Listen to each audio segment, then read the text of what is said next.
sobre o livro e sobre o autor. Policarpo Quaresma, funcionário público, é um nacionalista exaltado, que só valoriza os produtos nacionais e a cultura tipicamente brasileira. Chega a propor que o tupi-guarani seja a língua oficial do país, por ser a língua dos índios.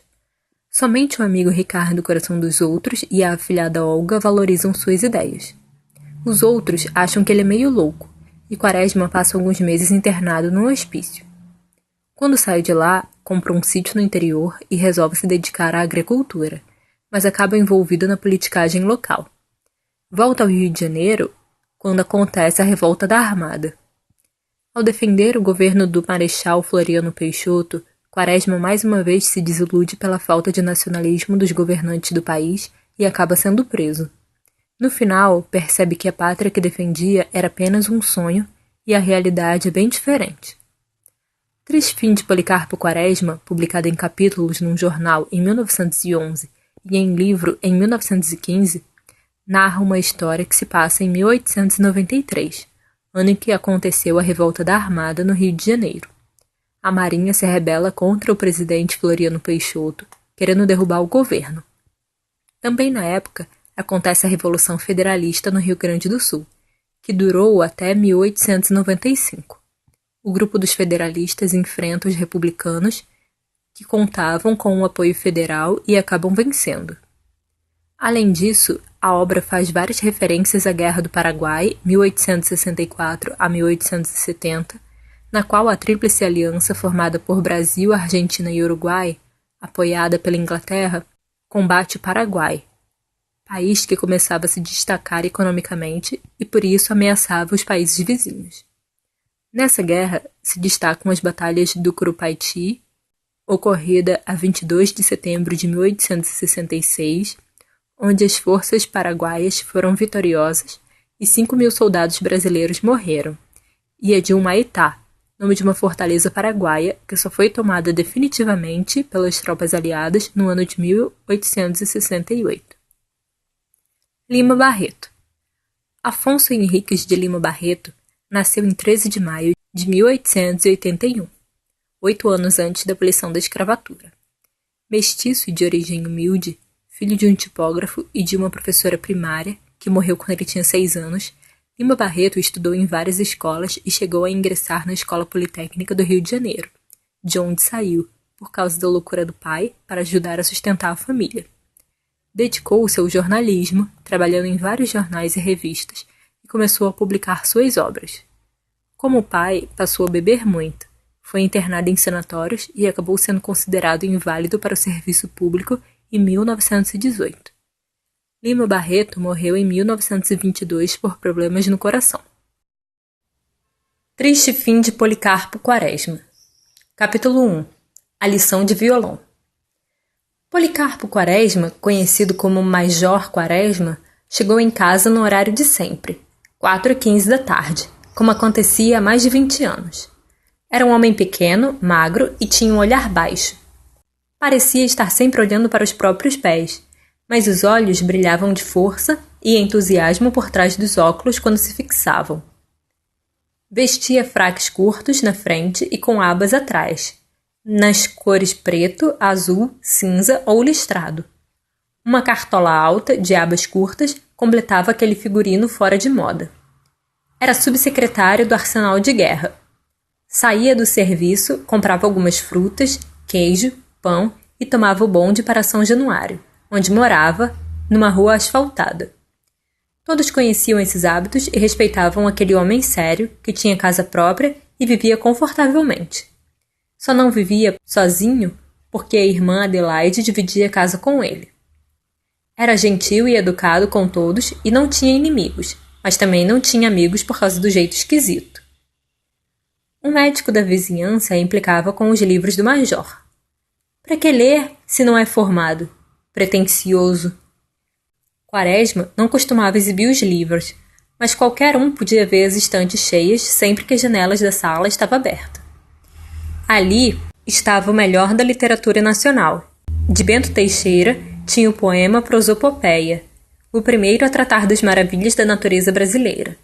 Tinha também os poemas de Gregório de Matos, que contavam da vida cotidiana da cidade de Salvador do século XVII. Tinha O Uruguai, de Basílio da Gama, que narra o conflito entre bandeirantes e os índios das missões dos padres jesuítas. Dos escritores do Brasil independente, tinha os romances de Joaquim Manuel de Macedo, como A Moreninha e O Moço Loiro. Ali estavam todos os romances do José de Alencar, os que falavam de nossos índios, os que retratavam os tipos regionais do Brasil, como o sertanejo, o gaúcho, até os que contavam histórias da corte, como Senhora Lucíola. Ali estava a poesia completa do Gonçalves Dias, que falava da nossa gente, da nossa terra. De história do Brasil, tinha Gabriel Soares, Gandalvo e Rocha Pita, que transmitiram as primeiras impressões dos portugueses sobre as terras recém-descobertas. Tinha também a obra de Capistrano de Abreu, que foi o primeiro a contar como o território do Brasil foi sendo conquistado pelos bandeirantes. Ali estavam os estrangeiros que falavam do Brasil. Hans Staden, o soldado alemão que quase foi comido pelos índios e sobreviveu para contar essa história. Jean de Lery e Saint-Hilaire, viajantes franceses que percorreram o Brasil e mostraram como a fauna e a flora brasileiras eram ricas e variadas. Tinha muitos outros, alguns traduzidos e outros no original. Quaresma sabia ler em inglês, francês e alemão. Aos 18 anos, Quaresma queria ser militar, mas foi reprovado no exame de saúde. Lá pelos 20 anos, quando sentiu que se tornava cada vez mais patriota, deu um jeito de arranjar um emprego como funcionário administrativo do Exército. Foi então que começou a estudar as riquezas naturais, a história, a geografia, a literatura e a política da pátria. Quaresma sabia as espécies minerais, vegetais e animais que o Brasil tinha, conhecia o valor do ouro e dos diamantes, lia sobre guerras holandesas, as batalhas do Paraguai, sobre as nascentes dos rios. Era tão fanático que se irritava com quem dissesse que o rio Nilo, do Egito, era o maior do mundo. Para ele, nenhum podia ser maior que o rio Amazonas. Ele era um brasileiro por inteiro. O que fazia esse homem vibrar de paixão não eram só os pampas do sul com o gado, não era o café de São Paulo, não eram o ouro e os diamantes de Minas, não era a beleza da Baía de Guanabara, não era a altura da cachoeira de Paulo Afonso, não era o talento de Gonçalves Dias. Era tudo isso reunido debaixo da bandeira estrelada pelo Cruzeiro do Sul. Policarpo não tinha regionalismos, tanto que ninguém era capaz de dizer em que lugar do Brasil ele tinha nascido. No serviço, na hora do lanche, reunia os colegas e falava sobre as incríveis riquezas nacionais que descobria nos estudos. O petróleo encontrado na Bahia, uma nova espécie de árvore de borracha que crescia no Mato Grosso, um sábio ou alguma celebridade internacional que tivesse parentesco com algum brasileiro. Gostava em particular de falar dos rios, que amava mais que as montanhas. Talvez por elas não serem muito altas no Brasil. Os colegas escutavam fingindo interesse. Quando ele saía, reclamavam. Esse Quaresma, que chato, não muda de assunto. Era assim o Major Policarpo Quaresma, um homem comum que chegava em casa todos os dias às 4h15 da tarde em ponto e que não tinha ambições políticas, mas uma vontade sincera de conhecer o país para encontrar remédios para os males nacionais. As únicas visitas que costumava receber era a afilhada Olga e o pai dela, o compadre Vicente Corleone. Ultimamente, um senhor baixo, magro, pálido, com um violão enfiado numa bolsa de camurça, era visto entrando na casa de Quaresma 3 vezes por semana. Isso deixava os vizinhos surpresos. Um violão numa casa de respeito? As vizinhas que foram passear pela calçada e espicharam o olho na direção da janela da sala viram o violinista dando aulas a Policarpo. Mas que coisa! Um homem tão sério tocando violão? Um dia, no mesmo horário de sempre, lá vinha o major, a passos curtos, com um enorme embrulho debaixo do braço. Pela forma do pacote, a vizinhança pôde adivinhar o que estava embrulhado. Um violão. "Janta já?" perguntou a irmã quando ele entrou em casa com aquele pacote. "Ainda não", respondeu. "Vamos esperar o Ricardo, que vem jantar conosco." Ricardo era o violonista. Adelaide disse. "Policarpo, precisa tomar juízo. Um homem de idade, com posição, respeitável como você, andar metido com esse seresteiro? Quaresma respondeu. É preconceito achar que quem toca violão é um desclassificado. O violão é um instrumento da modinha, que é a mais legítima expressão da poesia nacional e já ocupou lugar de honra na corte portuguesa do século passado. Nós é que esquecemos dela. Mas isso foi há muito tempo, Quaresma respondeu, pois a gente não deve deixar morrerem as nossas tradições. Adelaide desistiu de discutir, e Quaresma foi para a biblioteca. Pegou um livro de história, sentou na cadeira de balanço e começou a ler. Vibrou quando leu essa frase. Em nenhuma outra região se mostra o céu mais sereno, nem madrugada mais bela a aurora. O sol em nenhum outro hemisfério tem os raios mais dourados. Bateram na porta. Era Ricardo Coração dos Outros, o cantor de modinhas que sabia tocar violão como ninguém. Era famoso. Quase todas as noites recebia convites para animar as festas, reuniões e bailes da alta sociedade do subúrbio, e já começavam a falar dele em bairros mais importantes como São Cristóvão. Ele imaginava que já ia ser chamado até em Botafogo. Afinal, vários jornais tinham publicado notas sobre as apresentações que andava fazendo. Ricardo estava ali para ensinar Quaresma a cantar modinhas e a tocar violão. O major tinha consultado historiadores, cronistas e filósofos para saber qual seria o gênero musical mais característico da alma brasileira, e descobriu que era a modinha acompanhada pelo violão. Adelaide chamou para a mesa. Uma sopa estava servida. A irmã de Quaresma explicou. O senhor desculpe a pobreza da comida. Eu queria fazer frango com ervilhas, mas é um prato estrangeiro, e Policarpo pediu para que fizesse frango com feijão branco. Onde se viu um prato assim, preferi fazer uma sopa. Ricardo disse que até gostaria de experimentar aquela novidade. Essa mania do meu irmão de só querer coisas nacionais. A gente tem que comer cada droga, disse Adelaide. Quaresma se defendeu. Implicância sua, mana. A nossa terra tem todos os climas do mundo e pode produzir tudo para qualquer tipo de gosto. Como essa manteiga, que logo fica rançosa? Perguntou Adelaide. Quaresma explicou. É porque é de leite mesmo, puro. Se fosse estrangeira, fabricada com gordura de esgoto, talvez não se estragasse. O problema é que não defendem a indústria nacional. Comigo é diferente. Não uso nada estrangeiro. Visto por um nacional, calço botas nacionais e por aí vai. O major serviu 2 cálices de cachaça e continuou explicando. Esses vermutes que andam por aí são uma droga. Essa cachaça não é de batata nem de milho. É álcool puro de cana, fabricado aqui em Angra. Temos também ótimos vinhos do Rio Grande, melhores do que os franceses. Depois passou a elogiar outros produtos nacionais. A banha, o toucinho e o arroz. Adelaide nem sempre concordava com o irmão. O violonista concordava ora com um, ora com o outro. Depois do jantar foram ver um jardim. Ali não havia rosas, crisântemos ou magnólias. Flores exóticas importadas. Só produtos da terra. Os beijos de frade, as palmas de Santa Rita, os manacás. Para Ricardo não parecia grande coisa, mas o major achava que eram plantas belas e expressivas. Anoitecia quando entravam. As luzes foram acesas e Ricardo apontou para o violão de Policarpo. Vamos ver, toque o senhor. Quaresma estralou os dedos, afinou o violão, mas não tocava com a segurança nem com a suavidade de Ricardo. O violonista mostrou ao major como fazer. Apanhou o instrumento e sobre ele se debruçou, como se fosse dar um beijo. Havia amor naquele gesto. Encoste o violão no peito com ternura, nem frouxo, nem firme demais. Pense que é uma mulher, uma namorada. Terminada a lição, Policarpo pediu para Ricardo cantar. Quando o violonista começou a interpretar uma canção atrás da outra, jovens da vizinhança se amontoaram na calçada em frente para ouvir melhor. Uma das moças entrou na casa do major Quaresma. Era Ismênia, uma das filhas do vizinho, o general Albernaz. Adelaide perguntou. Quando sai o casamento? Fazia tempo que Ismênia respondia essa pergunta. Não sei.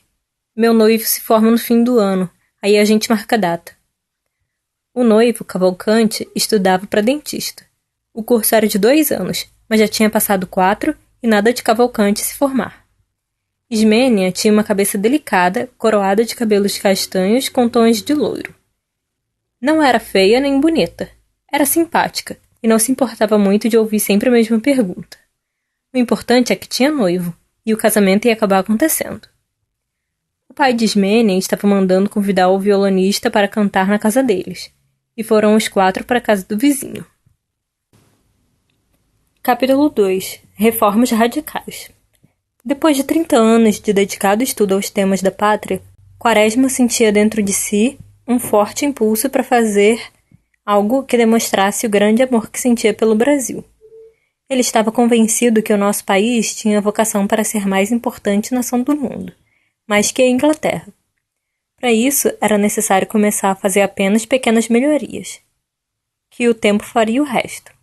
E resolveu começar pela divulgação da língua que era falada pelos primeiros índios que os portugueses encontraram logo depois do descobrimento, o Tupi-Guarani. Durante um ano, estudava todas as manhãs desde a madrugada até a hora do almoço. Quando descobriu que o seu apelido na repartição era o Birajara, não perdeu a calma. Falou: "Não debochem de quem trabalha em silêncio para a grandeza da pátria." A partir desse dia, ele passou a falar cada vez menos, pois passava metade do dia na repartição, onde não era compreendido, e a outra metade em casa, onde também não era compreendido. Mas não se conteve no dia em que ouviu um colega dizer: "Puxa, quando será que vou conhecer a Europa?" Quaresma disse: "Ingrato, temos uma terra tão bela, tão rica, e você quer visitar a dos outros? Eu, se puder algum dia, vou percorrer o Brasil de ponta a ponta." O colega respondeu que aqui só se tem febre e mosquito. O major falou que o Amazonas, que é muito caluniado, tem um dos melhores climas da terra. Quaresma tirou férias e já fazia uns 10 dias que não saía de casa. Passava a manhã lendo os jornais e de tarde dava longas caminhadas pelo pomar com o preto Anastácio, empregado fiel há 30 anos. Relembravam velhas histórias enquanto cuidavam das pitangas e das jabuticabas. Depois ele voltava para a biblioteca e continuava estudando os índios, os costumes, os hábitos, os comportamentos, as festas, a cultura, a língua. A apresentação do violonista na casa de Albernaz tinha sido um sucesso. O general e a mulher dele, Dona Maricota, gostavam das cantigas que lembravam a poesia simples e os hábitos dos velhos tempos, porque traziam de volta as alegrias da infância. Os filhos do casal, 5 moças e um único homem, gostavam daquele entusiasmo dos pais. Era um pretexto para fazer festa. Albernaz anunciou que ia dar uma festa à moda do Nordeste. O patriotismo de dançar músicas do nosso folclore entusiasmou Quaresma, que se ofereceu para ajudar. Alguém lembrou que Maria Rita, uma preta velha que tinha sido lavadeira na casa do general, havia de conhecer as músicas e as danças típicas. Saíram os 2 atrás dela, alegres e apressados, numa linda tarde de abril. O general não tinha jeito de soldado e nunca tinha estado numa batalha. Tinha trabalhado como ajudante de ordens, assistente, escriturário, almoxarife e era secretário do Conselho Supremo Militar quando se reformou. Nunca passou de bom chefe de seção. Tudo o que ele sabia de guerras eram as histórias que tinha ouvido sobre a Guerra do Paraguai, que ele considerava a maior de todos os tempos. Era um homem calmo, só que se preocupava em casar as 5 filhas e arranjar um pistolão para o filho entrar no colégio militar. No caminho para onde ia o bonde que levava Quaresma e Albernaz até Maria Rita, 100 anos antes passavam as carruagens do rei. Mas Quaresma olhava aquela paisagem e só via casas com grandes janelas quadradas, construídas fazia pouco tempo. Não existia mais nada do que descrevia os livros que Quaresma tinha lido. Tudo tinha sido destruído e, pior, esquecido. Passaram pela hípica e chegaram na estação da estrada de ferro. Era ali perto que Maria Rita morava. Uma vasta região de mangues, triste e feia, que vai até o fundo da Bahia na direção das montanhas azuis de Petrópolis. A velha morava longe da estrada, numa casa baixa, caída e coberta com pesadas telhas portuguesas. A moça negra que atendeu chamou a avó. Maria Rita apareceu com os passos arrastados, mancando de uma perna. Demorou a reconhecer Albernaz, que pediu que ela ensinasse o Bumba Meu Boi. Maria Rita disse que tinha esquecido a letra. Ele pediu uma outra, mas ela também tinha esquecido. Só lembrava de umas muito antigas, do tempo dos escravos, que não ia servir para uma festa. Então cantou uma que achava bem boa. Era uma conhecida cantiga de ninar. Albernaz achou que ela já estava caduca, e a alegria deles foi embora junto com o sol que morria. Voltaram desanimados. Para a Quaresma, aquela velha era uma prova de que o povo não guardava as tradições. Tinha esquecido canções que cantava fazia apenas 30 anos. Há povos que guardam sua cultura durante séculos. Ele resolveu então que precisava fazer alguma coisa para desenvolver e manter vivo o culto das tradições. A preocupação do general era a animação da festa. Tinha imaginado trazer um bom espetáculo e voltava para casa de mãos e ouvidos vazios. E se a festa falhasse, ele perdia uma chance de arranjar um noivo para uma das 4 filhas, já que Ismênia estava garantida com um cavalcante. Dias depois, o noivo de Ismênia descobriu na vizinhança um homem que pesquisava canções e contos populares do Brasil. 40 anos antes, ele tinha publicado livros de poesia que não fizeram sucesso, e agora se dedicava a organizar livros com histórias do folclore brasileiro. Mas ninguém lia esses livros também. O homem recebeu Quaresma e Albernaz numa grande sala, onde ficaram espremidos entre os livros e os papéis empilhados. Leu belas letras de canções que falavam de amor. Contou algumas das muitas aventuras cômicas do ciclo do macaco. O major olhava satisfeito para o velho poeta, como se tivesse encontrado um companheiro no meio do deserto. E o general era puro contentamento. Já podia ver a festa animada por um número folclórico, que ia atrair mais gente, e isso ia resultar no casamento das filhas. O velho poeta disse que o Bumba e Meu Boi era muito complicado para uma festa familiar. Era melhor começar pelo Tangalomango. Conheciam? Não conheciam. É divertido. Arranjem 10 crianças, uma máscara de velho, uma roupa extravagante para um dos senhores, que eu ensaio. A casa do Albernaz ficou cheia. Quaresma fez o tangolomango, vestiu uma roupa velha do general, pôs uma máscara, agarrou um bastão torto e caminhou na direção das crianças que cantaram. Uma mãe teve 10 filhos, todos os 10 dentro de um pote. Deu o tangolomango nele, não ficaram senão 9. O major avançou, batendo com o bastão e gritando: "Uh! As crianças fugiam. Ele agarrava uma e levava para dentro. Ficavam 9, depois 8, depois 7, depois 6. Quando foi pegar a quinta, ele ficou sem fôlego, tonteou e caiu. Tiraram a máscara e sacudiram o major. Ele voltou assim entusiasmado pelo folclore. Comprou muitos livros e leu até ficar decepcionado. Descobriu que o tangolomango, assim como muitas daquelas canções e histórias, era de origem estrangeira, e ele queria descobrir lendas e costumes da nossa terra. Voltou a estudar os costumes dos índios tupinambás. Um dia, o compadre e a filha bateram na porta. Quaresma abriu e começou a se escabelar, a chorar, a gritar. "Mas o que é isso, meu padrinho?" disse Olga espantada. A irmã do major e Anastácio também foram ver o que estava acontecendo. Policarpo enxugou as lágrimas. Era assim que os tupinambás cumprimentavam os amigos. Vocês não sabem nada da nossa terra. Ficaram todos sem saber o que dizer, até que o compadre falou. Policarpo, isso até pode ser brasileiro, mas é bem triste. Vicente Coleone, o padre, tinha sido verdureiro. Durante 20 anos, ele abasteceu a casa do major. O patriotismo de Quaresma não impedia que ele gostasse de conversar com o esforçado italiano. Num certo dia, conversaram na rua e o major notou que o verdureiro estava furioso. Disse que tinha sido enganado por um colega e estava na miséria. Estava disposto a matar o vigarista. O major, que era pacífico e generoso, convenceu Coleone a desistir disso e emprestou dinheiro para ele recomeçar a vida.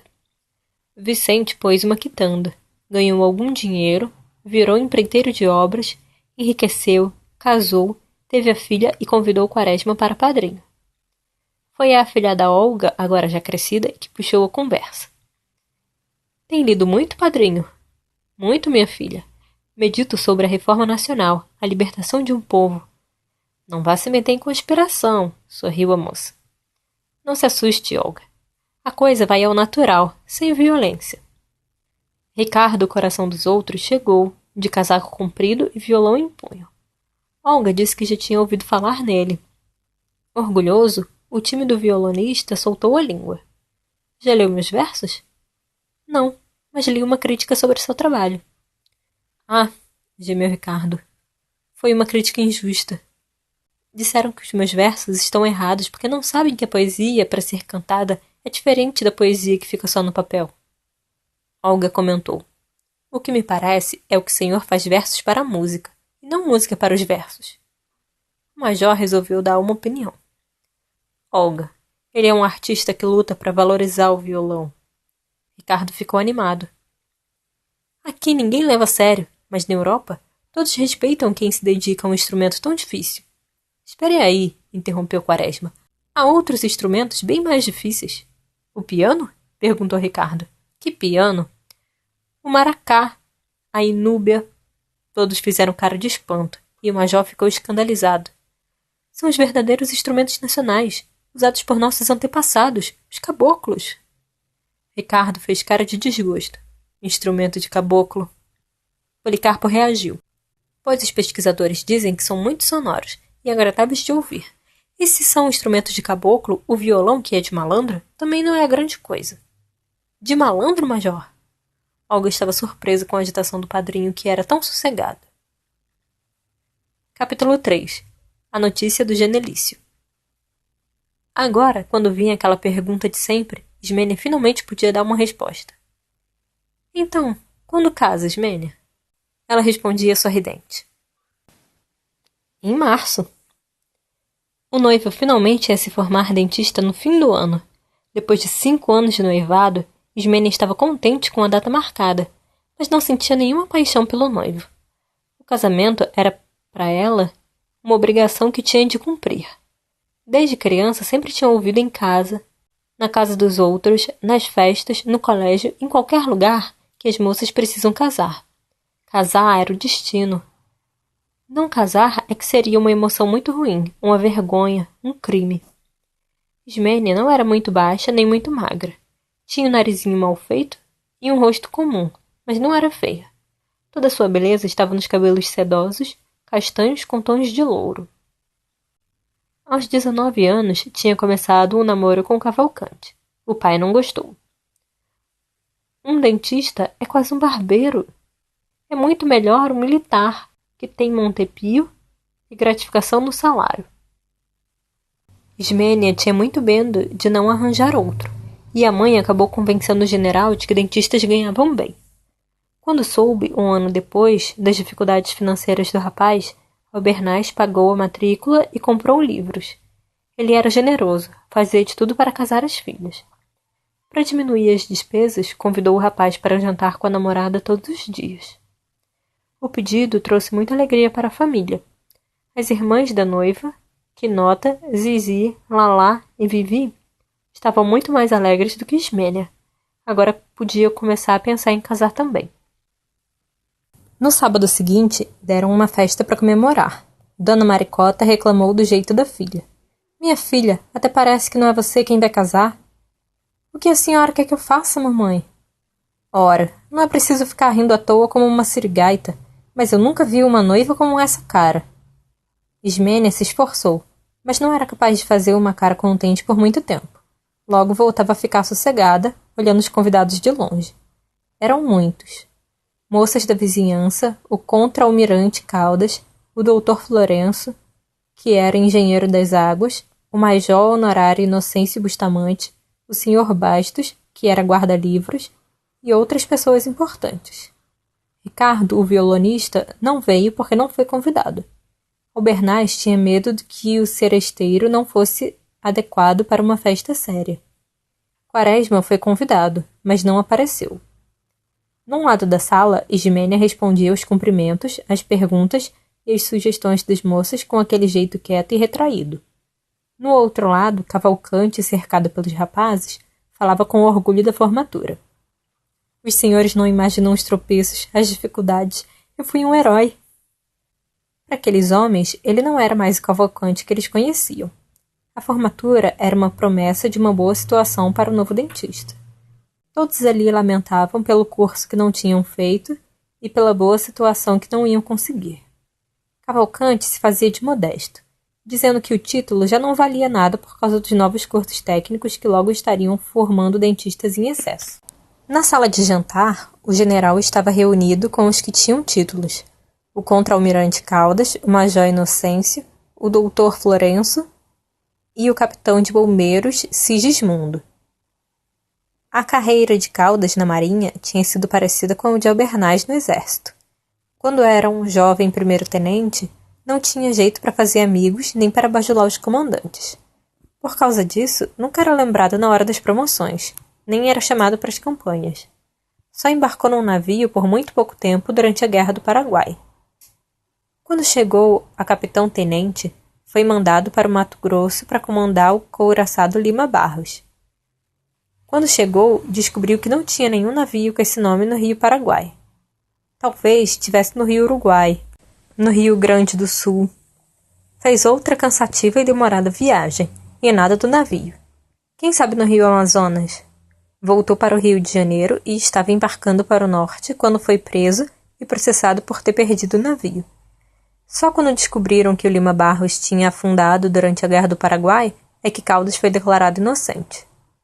Mesmo assim, ficou conhecido como um trapalhão que corria pelo país atrás do navio que ele mesmo deveria estar comandando. Em 40 anos de serviço, chegou apenas a capitão de fragata. Mas virou um profundo conhecedor das leis, dos decretos, dos avisos, das consultas, de tudo que se tratava das promoções de oficiais da Marinha. Já tinha enviado uma enorme quantidade de requerimentos para todos os ministros da Marinha, pedindo a alteração da reforma. Ele queria ser promovido para um cargo mais alto. Os requerimentos dele nunca eram atendidos. Inocêncio Bustamante se dedicava a uma demanda semelhante. O antigo voluntário da pátria tinha sido reformado como major e não havia dia que não fosse ver o andamento dos processos. Pedia inclusão no asilo dos inválidos, pedia o posto de tenente-coronel, pedia uma medalha. Pediu conselhos para Caldas, mas ele explicou que a Marinha e o Exército têm leis diferentes. Albernaz suspirou de saudade. Ah, no meu tempo, como tudo tinha ordem, disciplina. Não precisava tanta papelada, tanta discussão. Sigismundo comentou. Eu não sou militar, mas... Albernaz interrompeu. Como não é militar? Um bombeiro está sempre às voltas com o inimigo. Queria ver se esses meninos do exército de hoje têm a mesma coragem. Queria ver eles em Curupaiti. O Dr. Florenço, vizinho de Albernaz, era o único civil da roda. Era engenheiro, mas por causa da idade avançada e do trabalho sempre igual que fazia há anos, já era apenas um vigia dos encanamentos. Perguntou o general. O senhor assistiu à Batalha de Curupaiti, não foi? Adoeci e vim ao Brasil na véspera, mas tive muitos amigos lá em combate. Todos ficaram quietos até que Bustamante voltou a declarar. Esse país não vale mais nada. Imaginem que meu requerimento está no ministério há 6 meses esperando uma resposta. Uma desordem, disseram todos. Chegou Dona Maricota e pediu providências ao marido, pois ninguém estava dançando. 4 filhas ainda estavam solteiras, e eram tantos rapazes na festa que o general entrou decidido na sala. Vamos, meninas! Zizi, uma valsa! E ele foi juntando os pares. Se alguma moça reclamava, já tenho par, ele empurrava o rapaz para perto dela. Não faz mal. Dança com o Raimundinho, o outro espera. Depois voltou para jogar cartas. Uma das filhas do general passou por ali para beber água, e Caldas brincou com ela. Então, dona Quenota, como anda o Genelício? A moça virou o rosto para ele, alegre, fez uma pequena careta e respondeu, fingindo brabeza. Ué, sei lá, ando atrás dele. O namorado da moça era parente de Caldas. A família fazia gosto no casamento. Genelício tinha grande futuro. Era empregado do tesouro, e mesmo tendo menos de 30 anos, já estava no meio da carreira. Era obediente e não tinha vergonha de bajular os chefes, de delatar colegas, de acompanhar os superiores até em casa, de fazer discursos elogiando qualquer figurão que aparecesse. Escreveu um soneto de saudação a ministros e dava um jeito de publicar o tal soneto sempre que um novo ministro era nomeado, mudando só o nome do ministro no título do poema. Ele aparentava grande saber. Vivia cercado de papelório, publicava artigos sem importância, mas recheados de trechos de autores portugueses e franceses. Isso deixava todo mundo impressionado, principalmente Albernaz, preocupado em casar mais uma filha. No final do jogo, apareceu o Genelício, baixo, curvado, de óculos azulados, tinha o mesmo jeito de um escriturário. Largou o chapéu e a bengala numa cadeira e deu uma notícia. Sabe de uma coisa, general? O quê? O Quaresma está doido. Albernaz ficou pasmo. O quê? Como? Quem disse isso? Genelício contou. Aquele homem do violão. Diz que o Quaresma já está na casa de saúde. Albernaz concordou. Eu logo vi. Aquele documento que ele escreveu para a Câmara era coisa de doido mesmo. Genelício contou mais. E não é só, general. O major fez um ofício em tupi e mandou ao ministro. Quem é esse major? Perguntou o doutor Florencio. Albernaz respondeu. Aquele vizinho, empregado do arsenal. Não conhece? Florencio falou. Só podia dar nisso. Aqueles livros, aquela mania de leitura. Caldas quis saber. Por que ele lia tanto? Loucura, disse Florencio. Genelício criticou o major. Ele não era formado. Para que se meter com livros? Sigismundo observou. Isso de livros é bom para sábios, doutores. Genelício completou. Ter livros em casa deve ser proibido para quem não tem título de doutor. E ficaram calados até o fim do jogo. A música silenciou na sala. O noivo ia recitar acompanhado ao piano por Zizi.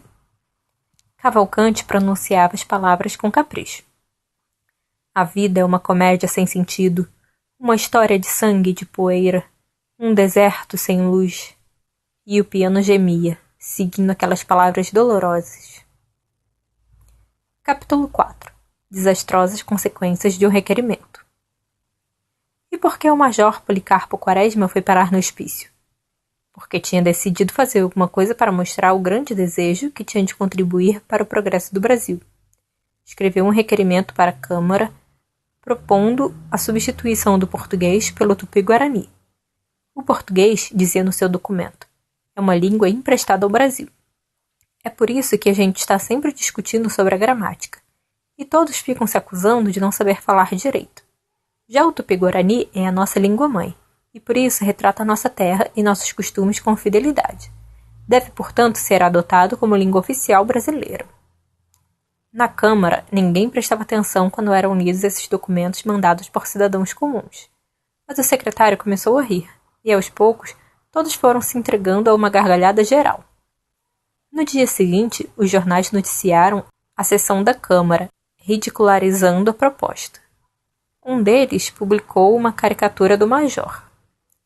Todas as manhãs, o compadre Coleone lia os jornais bem devagar, já que tinha pouco estudo.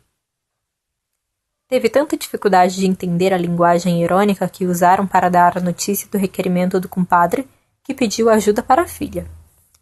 Olga leu e explicou que o padrinho queria que o português fosse substituído pelo tupi. Coleone lembrou-se da saudação maluca à moda tupinambá e ficou apavorado. Quaresma está doido. Ele admirava o padrinho, mas também achou que a ideia era ousada demais. Pai e filha moravam num palacete construído com o dinheiro que o antigo verdureiro tinha ganho nas empreitadas. A casa tinha um porão alto, era ladeada por um jardim com um viveiro de pássaros que morriam por causa do calor. Na decoração da casa não havia planejamento, só a fantasia de Olga, bibelôs demais, espelhos demais, rendas demais e móveis sem nenhuma ordem, entulhando cada peça. Ele era um pai dedicado, mesmo que gostasse mais de ficar em casa, de chinelos fumando cachimbo, sempre acompanhava a filha nas compras. Ele não se sentia à vontade com as visitas dos amigos da filha, e as mães e irmãs com modos de falsa nobreza. Coleone gostava de deitar cedo, mas nem sempre podia ir dormir quando as visitas chegavam. Além disso, o que ele tinha para conversar com aquela gente que só falava em bailes e passeios. Coleone sabia que precisava casar a filha. Sugeriu para ela um mestre de obras que trabalhava com ele. E ela não disse nem sim nem não. Ele acabou achando que, na verdade, o empregado era um homem muito simples. Ele deve querer ser um doutor, pensou. Policarpo tinha a pureza dos homens de uma ideia única, dos grandes estudiosos, dos sábios, dos inventores, e só estava interessado em tornar o país mais brasileiro. Ele não se interessava por dinheiro, glória e posição social. Por isso, ele não conseguia entender como aquela proposta tão bem intencionada provocava essa má vontade geral. Magoado pelo deboche da imprensa e pelos olhares que recebia na rua, o major ficou ainda mais convencido de que o nacionalismo era a salvação da pátria. Na repartição onde Quaresma trabalhava, ele já causava inveja em todos pelo conhecimento e pela seriedade. Essa ciumeira geral aumentou com a fama que ele ganhou com todo o deboche da imprensa. Afinal, agora todo mundo apontava para ele na rua. Os colegas começaram a cochichar que ele nem devia saber tupi. E nada incomodava mais o major do que desconfiarem dos conhecimentos dele. Até alemão ele tinha estudado. Como não ia conhecer logo o tupi, nossa língua-mãe? Remoía essa mágoa enquanto passava limpo um ofício sobre coisas do Mato Grosso, onde estavam escritos os nomes das cidades de Aquidauana e Ponta Porã. Lá no fundo da sala, um dos colegas disse para o outro: Homero, isso de dizer é uma coisa, saber é outra. Ou porque estavam duvidando dele, ou por causa daquelas palavras indígenas que estava copiando, o major foi traduzindo o ofício para o tupi. Chegou a se dar conta do que tinha feito, mas vieram outros trabalhos e o ofício acabou ficando na mesa do diretor, que assinou sem ler e mandou para o ministério. Foi um rebuliço. Ninguém no ministério sabia que a língua era aquela. Um dos funcionários mais cultos achou que era grego. Ninguém sabia também se as autoridades podiam se comunicar em língua estrangeira. O ministro mandou devolver o relatório e aplicar uma punição no responsável. Com essa confusão toda, o diretor do arsenal estava correndo o risco de não ganhar as estrelas de general. Ele mandou chamar Quaresma e perguntou se ele tinha escrito aquilo. O major disse que tinha sido ele sim, e perguntou ao diretor se ele não sabia que aquela língua era tupi-guarani, quando mandou o ofício para o ministério. Como que eu ia saber? Gritou o diretor ofendido. Eu só tirei notas máximas em toda a minha vida e até publiquei um conto na revista da escola. E continuou. Pois considere-se suspenso até a segunda ordem, falou o diretor. O major pegou o chapéu e a bengala no escritório e saiu dali abatido, como um criminoso. Na rua, encontrou Ricardo, coração dos outros. Cedo hoje, seu Policarpo? Pois é, murmurou o major. O violonista puxou conversa. Parece que o amigo hoje está afundado em pensamentos muito fortes, em alguma ideia especial. Estou, filho, e não é de hoje, mas de há muito tempo. Ricardo ainda disse. É bom pensar, o sonho consola. Consola sim, falou o major, mas nos deixa diferente dos outros. Cava um abismo entre os homens. Capítulo 5. O bibelô. Na primeira vez que foi naquela casa, o que Olga viu foi um lugar calmo, onde os homens passavam como se fossem sombras silenciosas. Ela tinha imaginado que ia ouvir gritos e atropelos naquele lugar que tinha o nome assustador de hospício. Com que terror as pessoas falavam dessa casa de saúde mental localizada na Praia da Saudade. Antes, uma boa morte, diziam, pois para aquele lugar ninguém está preparado para ir, e ninguém sai de lá igual ao que era quando entrou. A afilhada estava indo mais uma vez visitar o padrinho, que estava internado ali, com o espírito e a razão enterrados naquele hospital. Cada vez que Olga subia naquela escada, ficava pensando na causa da loucura do seu padrinho. Como tinha começado, com aquele requerimento enviado à Câmara pedindo a mudança da língua oficial para o tupi? Mas aquilo era só uma fantasia. Teria sido com a tradução daquele ofício? Mas aquilo tinha sido só uma distração. Adelaide ficou muito preocupada quando o irmão começou a não dizer coisa com coisa, a tratar os amigos como inimigos, a se fechar para o mundo, a delirar sem querer ver ninguém. Quando ele foi internado, ela não teve forças nem para fazer uma visita. Achava que ia ficar abalada demais e que corria o risco de deixar o irmão mais abalado ainda. Compadre Corleone foi quem cuidou de tudo, fazendo com que a ameaça de demitirem Quaresma virasse uma aposentadoria por problemas de saúde. Era o compadre que ia com Olga visitar o major. Algumas vezes vinha também o violonista.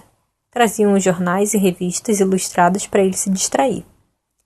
Naquele belo domingo, com o mar e as montanhas se encontrando como um céu de seda, iam Olga e o pai no bonde junto com outros visitantes a caminho do manicômio.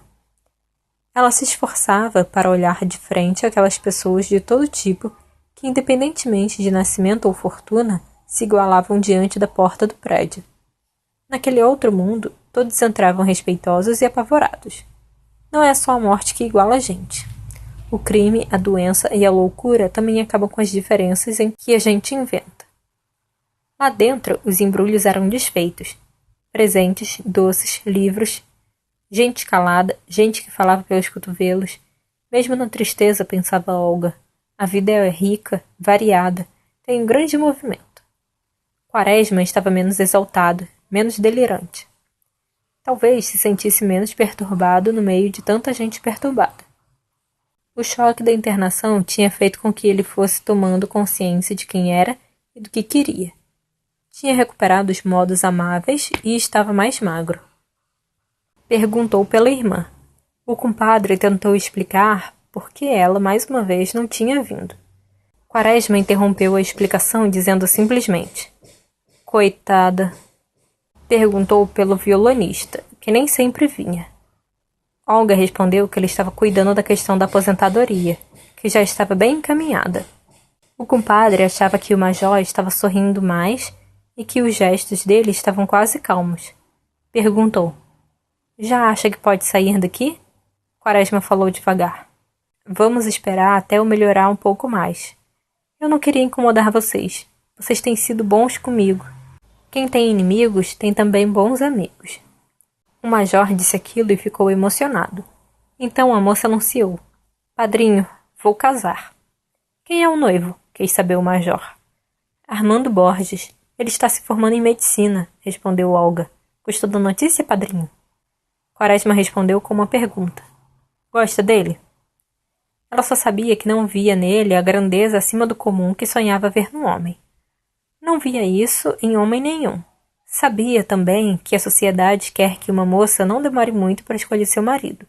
Por isso, mesmo achando que estava mentindo, respondeu: "Gosto sim." Os médicos recomendavam que as visitas não cansassem demais os pacientes. Por isso, Corleone e a filha se despediram. Foram levar notícias para Adelaide. Lá encontraram um violonista contando que um compositor argentino tinha pedido as músicas dele, mas ele tocava de cor. Não sabia o que fazer para escrever todas aquelas melodias. Não é por mim, mas pela oportunidade que se perde de fazer o Brasil conhecido no estrangeiro. Para a irmã do major, o violão era um instrumento de escravos, mas ela já gostava de Ricardo, que estava andando de repartição em repartição, de sessão em sessão, atrás de cada papel para conseguir a aposentadoria de Quaresma. Agora era questão de dias, explicou ele para Corleone e a filha, e acrescentou que no próximo domingo ia dar essa notícia pessoalmente ao major. Ricardo, coração dos outros, estava preocupado porque tinha aparecido um compositor e violonista negro que também cantava modinhas. Não tinha nada de mal se o negro tocasse piano, pois o prestígio do instrumento ia dar prestígio para a pessoa do negro. Mas um negro tocando violão, que era considerado um instrumento de escravos, ia desmoralizar ainda mais o violão. Ricardo precisava do conselho do major para enfrentar esse rival, pois Quaresma era o único que entendia como era patriótico o trabalho que ele fazia para dar prestígio ao violão. Policarpo conversou bem, disse Corleone. Até ficou contente quando soube que Olga ia se casar. Adelaide quis saber: vai casar? Parabéns! É para quando? Olga sorriu e explicou: tem tempo, é para o fim do ano. E para fugir da enxurrada de perguntas, Olga perguntou pelo casamento de Ismênia. Adelaide contou que o noivo estava viajando fazia 3 ou 4 meses e ainda não tinha mandado nenhuma carta. Ismênia, de fato, achava que estava condenada a não se casar nunca mais. Cavalcante tinha partido um mês antes do carnaval, e durante os festejos, Ismênia sentia raiva da alegria da irmã Quinota e do noivo Genelício, que já estavam tratando dos papéis. Depois do carnaval, como não costumava ler nem conversar, nem tinha nenhuma atividade doméstica, a moça passava o dia deitada ou sentada, só pensando que logo ela, que tinha noivado antes da irmã, agora ia ficar solteira, pois não ia ter como arranjar outro noivo. Era uma doença. Depois que Adelaide relatou a situação, Olga comentou: "Esse rapaz merecia um castigo." O compadre disse: "Ora, vamos com calma. Tem gente que tem preguiça de escrever." "Mas 3 meses, papai? Para a própria noiva?" Nisso chegou Ismênia, com um ar triste, para a visita de costume. "Você recebeu carta, Ismênia?" "Ainda não", respondeu ela com voz apagada. O violonista se mexeu na cadeira e bateu com o braço no armário. Um bibelô caiu no chão e se espatifou. Capítulo 6. No sossego. Durante os 6 meses no hospício da Praia da Saudade, o major Policarpo Quaresma descobriu que nada é mais triste do que a loucura. Um homem continua dentro de si mesmo, mas quem fala por ele é o outro. Saiu de lá menos perturbado, mais abatido. Estava curado? Foi para casa, mas já não se sentia bem ali. A afilhada deu a ideia. "Padrinho, por que não compra um sítio?" Ele se entusiasmou. Podia plantar alguma coisa, fazer uma horta, um pomar. O Brasil tem os terrenos mais férteis do mundo. Olga chegou a se arrepender da ideia. Sentiu que o sonho nacionalista do major se acendia de novo. "Em toda parte existe terra fértil, padrinho." Os olhos do major brilhavam. "Não como aqui no nosso país. Vou plantar, criar, cultivar milho, feijão, batata inglesa. Vou mostrar que nossa terra é única no mundo." Alegre o major não era, mas ficou animado. Planejou a nova vida em todos os detalhes. Imaginou plantar muito, colher muito e ganhar bastante. Não estava interessado no lucro. Só queria mostrar que com o esforço e a vontade tudo podem. E para provar que qualquer solo brasileiro era capaz de criar riqueza e dar a quem trabalha nele uma vida farta e saudável, escolheu um lugar maltratado e abandonado. Enxergou laranjeiras em flor, abacateiros de troncos fortes segurando os pesados frutos, jabuticabas negras, abacaxis como reis coroados, abóboras com flores carnudas, melancias, pêssegos, jacas, mangas. Esperava grandes colheitas de frutas, de grãos, de legumes. Esse exemplo seria seguido por 1000 outros cultivadores, e logo a cidade estaria cercada de um verdadeiro celeiro, e os produtos argentinos e europeus não precisariam mais ser importados. O sítio do Sossego, no município de Curuzu, distante 2 horas de trem da cidade, não era feio nem belo, era calmo. A casa estava no alto do terreno, nos fundos tinha uma colina. Perto corria um regato de águas paradas, e mais longe passava o trem. Era uma casa de campo simples, com uma varanda confortável e quartos grandes, todos com janelas. Além dessa casa principal, tinha uma estrebaria e um pequeno galpão onde antes só se moía farinha. Nas primeiras semanas, o major levava Anastácio para explorar as terras. Ele já tinha lido bastante botânica, zoologia, geologia, e Anastácio ensinava a ele os nomes das plantas brasileiras. Policarpo anotava tudo que tinha no sítio, desde pedras até animais, passando pelas velhas árvores frutíferas. As terras eram povoadas de tatus, cutias, cobras, preais, várias espécies de pássaros. Ele organizou uma biblioteca agrícola e comprou diversos instrumentos para controlar o clima: termômetro, barômetro, pluviômetro e outros aparelhos. "Por que tudo isso, patrão?" estranhou Anastácio. "A gente sabe de olho quando chove muito ou pouco. Isso de plantar é capinar, pôr a semente na terra, deixar crescer e apanhar." Era verão, mas ele levantava cedo e ia trabalhar na terra. Pequeno, fraco, míope, levava tombos e chegava até a quebrar os óculos. Não tinha jeito com a enxada. Levantava poeira, fazia buraco e não tirava o mato. Anastácio mostrava que a enxada tinha que bater firme por cima e não terra dentro. Um mês depois, com os dias de verão cada vez mais pesados, até que o major já capinava direito. mas precisava de muitas pausas para descansar. E só conseguia trabalhar de manhã. Depois do meio-dia, o sol levava embora as forças. Isso era o clima tropical. A alma morre sem nem reagir. Adelaide, preocupada, avisava. Não trabalhe tanto, mano. Não vá adoecer. Quaresma dizia que não é saúde que falta. Quem adoece é porque não trabalha. Adelaide escutava em silêncio o relato diário dos progressos na lavoura. Ela não era entusiasmada como o irmão e tinha vindo junto só pelo costume de morar com ele. Para se entreter, ela criava galinhas, patos, gansos e o espetáculo do galinheiro agradava ao major. Adelaide lembrou. Tua filhada casa no sábado. Você não vai? Não posso. Mando um leitão e um peru. Ora, que presente! O que tem? É da tradição. Anastácio avisou que um cavalheiro estava na porteira. Quaresma estranhou, pois ninguém aparecia por ali. Era um homem gordo de aspecto desagradável, o tenente Antonino Dutra, funcionário da coletoria. Não tinha vindo a serviço, mas para pedir dinheiro para a festa da santa padroeira da cidade. O major não era religioso, mas disse que podiam contar com ele. O tenente suava e perguntou se Quaresma pretendia se dedicar à agricultura. Foi por isso que vim para a roça. Esse sítio já foi uma lindeza, major. Quanta fruta, quanta farinha, mas agora as terras estão cansadas. Não existe terra cansada. Na Europa se cultiva há milhares de anos. O tenente respondeu. Ah, mas lá se trabalha. O major reagiu. E por que não vai se trabalhar aqui também? Aqui a gente vive mesmo de política, disse o tenente. Agora temos a eleição para deputado e o candidato do governo, o doutor Castrioto, moço honesto, bom orador, vai ter que enfrentar um tal de Neves, indicado pelo senador Guariba, que brigou com o governador. O que o senhor acha? Quaresma não achava nada, e o tenente foi embora com a impressão de que ele queria mesmo era ficar bem com os dois lados. O major é um filósofo, disse, quando se despediu.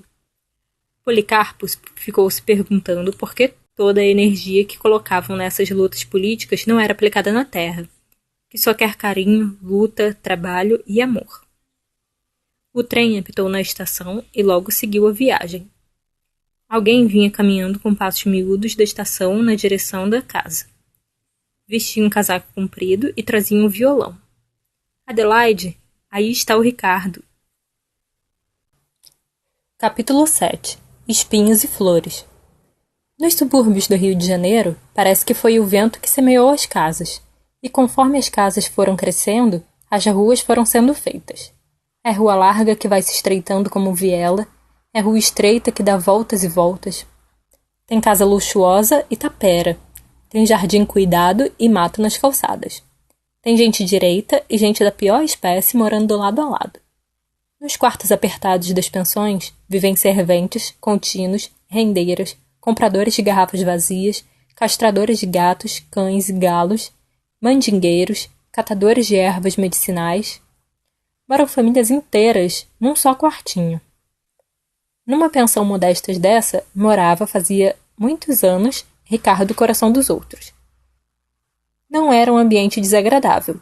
Ficava na encosta de uma colina. Do quarto, o violonista podia ver aquela quantidade de casas, aquele formigueiro humano, o trem que passava como uma serpente. Ricardo sofria. Alguns gratos diziam que o tal violonista negro já tinha passado na frente dele. Já não lembravam os anos de trabalho que ele tinha dedicado para erguer o violão e a modinha.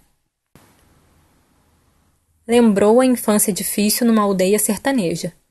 Mestre Maneco Borges, que ensinou Ricardo a tocar, previu que ele ia longe. A viola quer o teu coração, Ricardo. Ele se sentia um brasileiro numa terra de estrangeiros, que não percebiam a alma do Brasil que Ricardo mostrava com o violão. O violonista chorou. O cheiro do mar chegava até ele, mesmo estando longe. A terra era bela, majestosa, mas ingrata. Queria dividir sua dor com alguém, mas estava sozinho.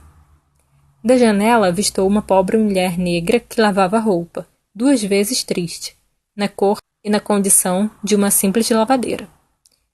E a mulher cantava: da doçura dos teus olhos, A brisa inveja já tem. Era uma canção dele. Ricardo teve vontade de descer e abraçar aquela pobre mulher, que trazia alívio para a dor que ele sentia. Foi então que ele lembrou dos versos do Padre Caldas. Lerena alegrou os outros, e nunca teve alegria. Era essa a missão dele. Animado, saiu da janela e sentou para escrever. Quis falar da glória, algo invisível e difícil que a gente tem quando não sabe que tem e quando pensa que tem. Ela já se foi, mas não conseguia escrever. Ricardo quis sair, encontrar um amigo. O tempo esquentava e as cigarras cantavam na manhã de céu azul claro. Só Quaresma era capaz de devolver a animação de Ricardo, mas o sossego ficava tão longe. Ele não tinha dinheiro para a passagem. Chegou uma carta do general Albernaz convidando para tocar e cantar, daí a 2 dias, no casamento da filha Quinota. A alegria de Ricardo voltou. Pelo menos para o general, ele ainda era o rei do violão. Chegou na festa logo depois do último brinde, quando os convidados iam para a sala de visitas. Quinoca estava radiante no vestido de noiva. Genelício estava de braço com ela, caminhando atrapalhado com os sapatos de verniz apertados. Lalá, a terceira filha do general, ajeitava o cabelo e sorria para o tenente Fontes. Ismênia caminhava pela sala com passos lentos, ocupada com o serviço da festa. Lulu, filho homem de Albernaz, desfilava o uniforme do colégio militar. Na roda dos convidados mais ilustres, o general estava satisfeito. Tinha sonhado tanto com o casamento em casa e finalmente o primeiro estava acontecendo. A carreira do noivo era muito gabada. Com apenas 32 anos, já é o primeiro escriturário do Tesouro. A carreira da fazenda é a melhor depois da militar, comentou o major Bustamante. Sentindo a obrigação de dizer alguma coisa, Ricardo observou. Quando se prospera, todas as profissões são boas. Para valorizar a carreira militar, mais uma vez o general lembrou a Batalha de Curupaiti. A batalha que não tinha assistido porque voltou para o Brasil um dia antes. O almirante Caldas lembrou a Batalha de Humaitá, também na Guerra do Paraguai. Mas ele só tinha servido em um navio depois que a guerra já tinha terminado. Ele explicou. Foi perseguição. Deram um jeito de não me deixar ir na hora certa. Se eu embarcasse, ia ser promovido. Eles contavam batalhas que nunca viveram, guerras que não viram de perto, falando com orgulho de uma morte cor-de-rosa, sem brutalidade, até que Dona Maricota chamou todos para o salão de dança e disse para Ricardo. O senhor vai cantar em seguida. O violonista sorriu. É uma ordem. No caminho, Albernaz perguntou para Ricardo. E o nosso amigo Quaresma, como vai? Ricardo disse que ele ia melhor e pediu para o general arrumar uma passagem para ele ir visitar o major. Isso é difícil, mas apareça amanhã na repartição.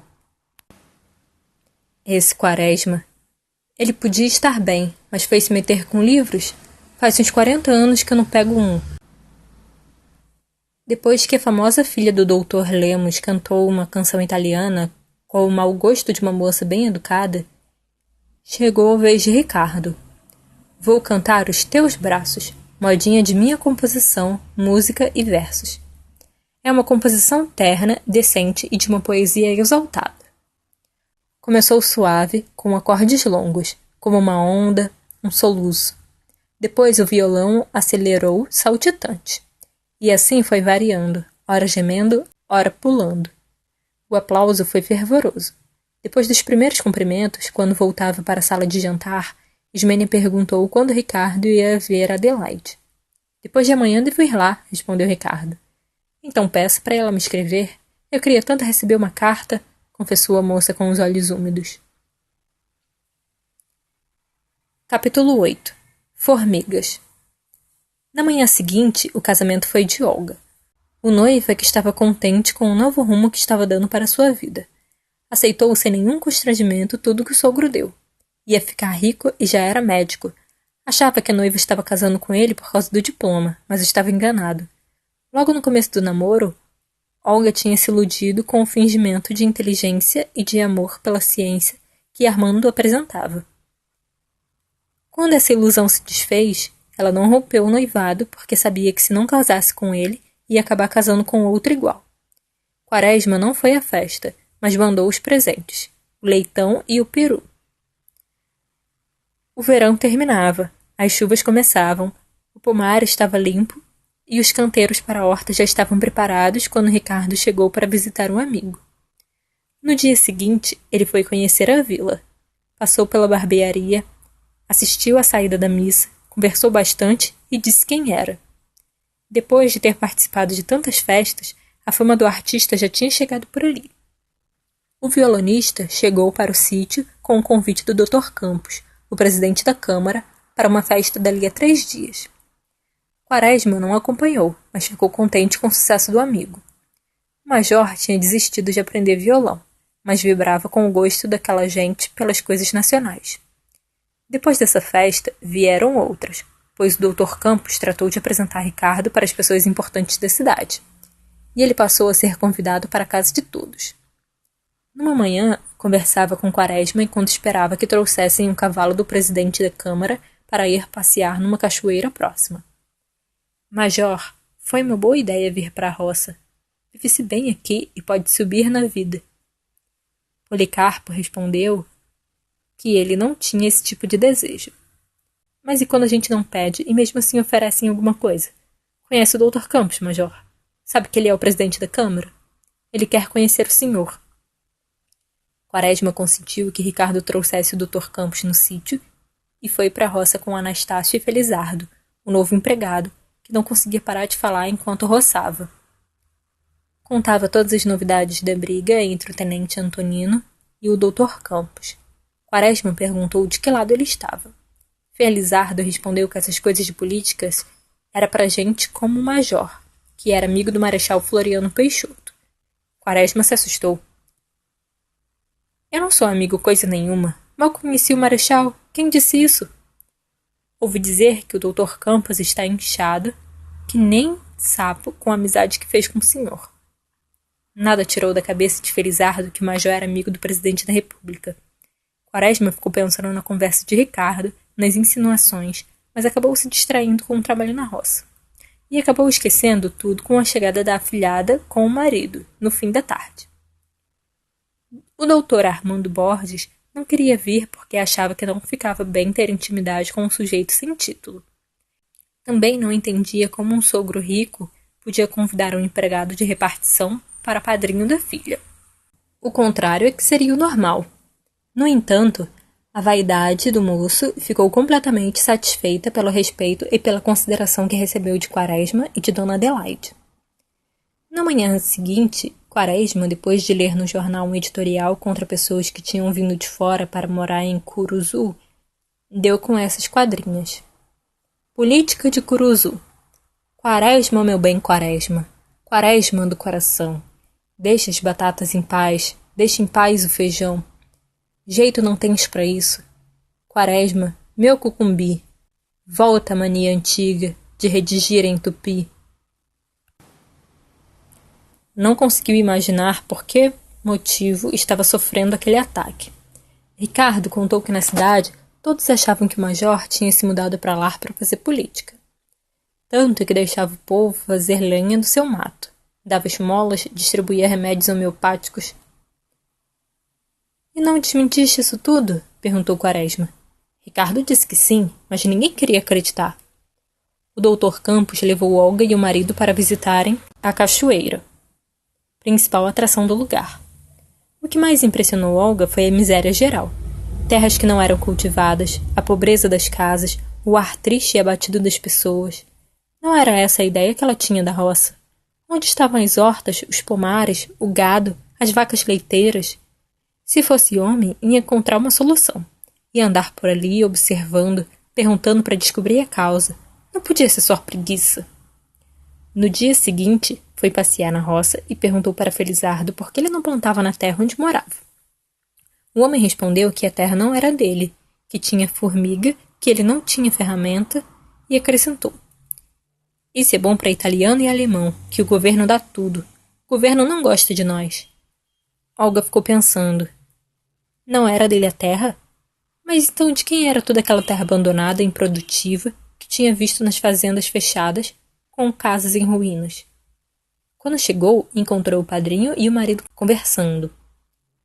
Quaresma respondia para Armando: adubos? De jeito nenhum.